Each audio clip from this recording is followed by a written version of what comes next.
हा जो रव्याचा केक आहे, हा ओव्हन शिवाय आणि घरात अगदी सहज उपलब्ध असणाऱ्या साहित्यापासून तयार केलेला आहे.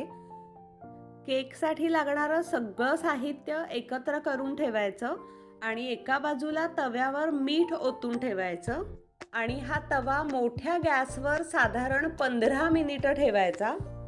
15 मिनिटांनी हे जे मिश्रण आहे हे तूप लावलेल्या केकच्या भांड्यामध्ये काढून ठेवायचं आणि केक 45 मिनिटं भाजून घ्यायचा. केक पूर्ण गार झाला की केकच्या भांड्यातून बाहेर काढायचा आणि आवडीनुसार कापायचा.